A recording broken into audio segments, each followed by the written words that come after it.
നമസ്കാരം. Raf talk ഫുട്ബോളിലേക്ക് അവർക്കും സ്വാഗതം. ഇന്നലെ അത്യന്തം നാടകീയമായൊരു മത്സരത്തിൽ ദമാക്കിനെ അൽ ഹിലാൽ 2-1 പരാജയപ്പെടുത്തിയതോടെ അവരുടെ വിന്നിംഗ് സ്ട്രീക്ക് 29ാമത്തെ കളിയിലേക്ക് എത്തിയിരിക്കുകയാണ്.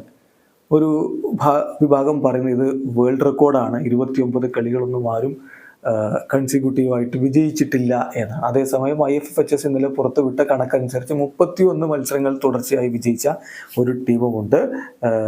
ബെൽഫാസ്റ്റ് സെൽറ്റിക് എന്ന് പറയുന്ന ടീമാണ് 1ാം സ്ഥാനത്ത് നിൽക്കുന്നത് എന്നാണ് അവരുടെ കണക്ക്.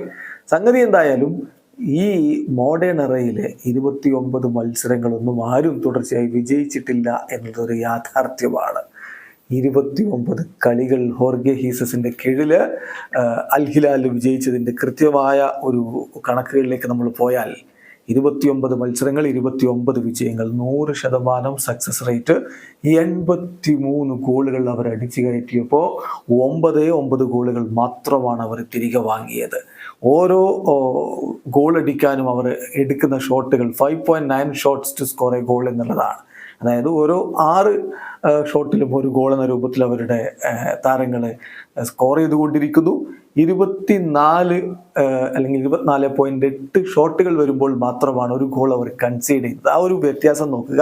ടീം എത്രത്തോളം ആധിപത്യം പുലർത്തുന്നു എന്നുള്ളത് ഇതിൽ നിന്ന് വളരെ വ്യക്തമാണ്. ഇനി സൗദി അറേബ്യൻ പ്രോ ലീഗിലെ മാത്രം കണക്കെടുത്താൽ അവർ ഒറ്റക്കളിയും തോൽക്കാതെ 1ാം സ്ഥാനത്ത് തുടരുകയാണ്. അതും വളരെ പ്രധാനപ്പെട്ട കാര്യമാണ്. 22 വിജയങ്ങൾ, 2 സമനിലകൾ.